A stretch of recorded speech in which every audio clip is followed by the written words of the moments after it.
What really happened here? I'm not there, but my mom stays in Aide. Okay. With my sister and my son. Okay. So they are badly injured. The house demolished on them. Demolished on them? Yes. Stitching their legs, their hands. They are still in the hospital now. Which hospital are they now? Redeemer Hospital. Redeemer Hospital. Beside a small, right? Yes. All right, so some residents of Oyo State in Ibadan alarmed at what happened yesterday. But we do have Mr. Owoseni joining us next. He is the SA to Oyo State Governor on Security. He's the former Commissioner of Police for Lagos and Benue States. Good morning and thank you for joining us. We know it's a busy schedule for you there in Ibadan today. Could you tell us, so what exactly happened? Good morning, Chamberlain. Like I said, it was an explosion, but I go off now. I will join you in another 1 minute. Okay. All right, then, yes, we didn't.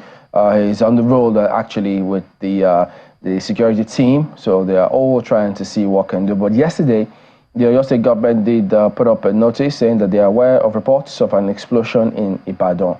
Residents are urged to remain calm as security agencies are investigating this to determine the source and cause of the incident. Then they also tweeted much later that relevant agencies are carrying out search and rescue operations at the scene of the incident. Residents of the state are urged to remain calm as Oyo State government is on top of the situation. But that's phrase, you know, used to that by now. But they also did say it was much later that this tweet came through. They needed to see a lot more quick response from the agencies. They needed medical teams on ground. They needed proper coordination, boots on the ground. Residents said they didn't see any of those. And so if they tweeted asking people to remain calm, how in the world were they expected to remain calm when lives are lost? People don't know what transpired. They're running from pillar to post. And so those are the information we need to find out. How are they responding and handling this today? Well, it will be interesting to, eventually find out or unravel precisely what has happened in Oyo State. But yesterday, initially, it was said that only one person had lost.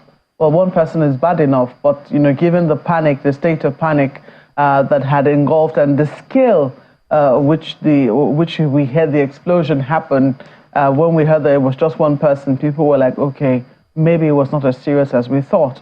But it does appear that that was not the situation. Yeah, and the images show that. Exactly, yeah. And it's unclear precisely what had happened, whether it's a gas explosion or precisely what could have exploded to cause that sort of impact, because it was felt in many areas of Ibadan. Some people are still not clear as to where precisely it happened, and that's the reason why it would be very good to get Mr. Owoseni, who is the special advisor to the governor on security matters, where precisely this has happened, what has caused this, how many people have been affected, if they've been able to get, a head count of perhaps maybe lives were lost. At least we heard that one person lost their lives yesterday.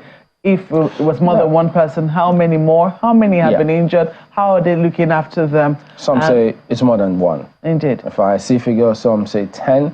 Some say 15 bodies were also in the hospital, so there are different scenarios. Indeed. Now, yes, we don't know where exactly that happened. There are different accounts. While some say it was at Dejo Oyelese, some say it's the AC Mall in Songo, different places, the Bodija. So, well, Ayo, what have you got any updates whatsoever other than what we've got now? Information that has also come in is from the governor of the state himself, who, of course, as part of the communication with the people, we heard some of his comments on the morning brief this morning. But according to the governor, preliminary investigations by security agencies revealed, that illegal miners occupying one of the houses in Bodija had stored explosive devices there, which caused the blast. And investigations, of course, are ongoing. The governor visited the explosion site at about 7:44 p.m. yesterday. It happened somewhere around Bodija in Ibadan. Of course, as soon as it started, guess what? Of course, you have what we call first responders who are not from government, people, generally neighbors, would want to do the best that they can, and that also certainly happened. But of course, the governor also underscored that they have deployed first responders and all relevant agencies within the Oyo State Authority to carry out comprehensive rescue and search operations. And of course, the operations are going to continue throughout until it is concluded.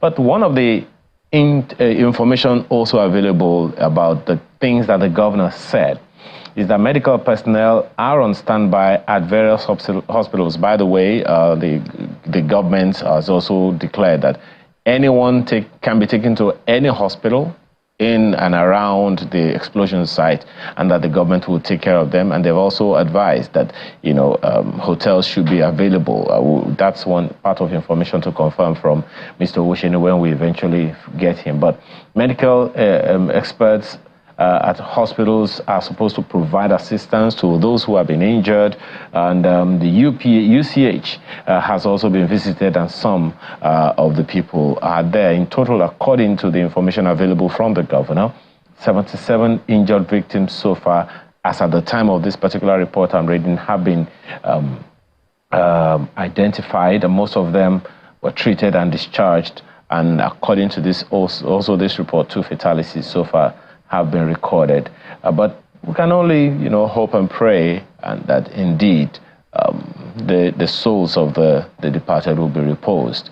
But, it's really very, very heart-rending that such a thing would happen. I was just thinking how many of these people, how many of these things we can undertake. If you can, we'll probably even listen to the governor of Oyo State also make some comments, and hopefully we'll be able to hear from our correspondent as well to give us an update, because the comment from the governor was from last night. It's morning time now.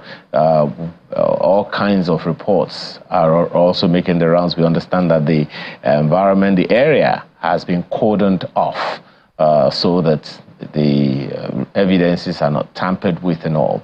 But I also have this feeling, guys, that whatever it is, I mean, if the governor, according to the governor, it's a result of illegal miners harbored in one particular place, and they had explosive devices, illegal miners, explosive devices. I don't think it is something coming to the people in the environment for the first time. I think that some people might have heard a thing or two, and they could have been able to put out word to security agencies to say, look, there are some illegal or suspicious activities going on with some of these people, illegal miners in Oyo State, and the people, do the people know? Don't the people know? I also dare ask, aren't there, people in the environment that could have reported this? These are some of the things that I'm still questions that I'm asking, Chamberlain and Markwell.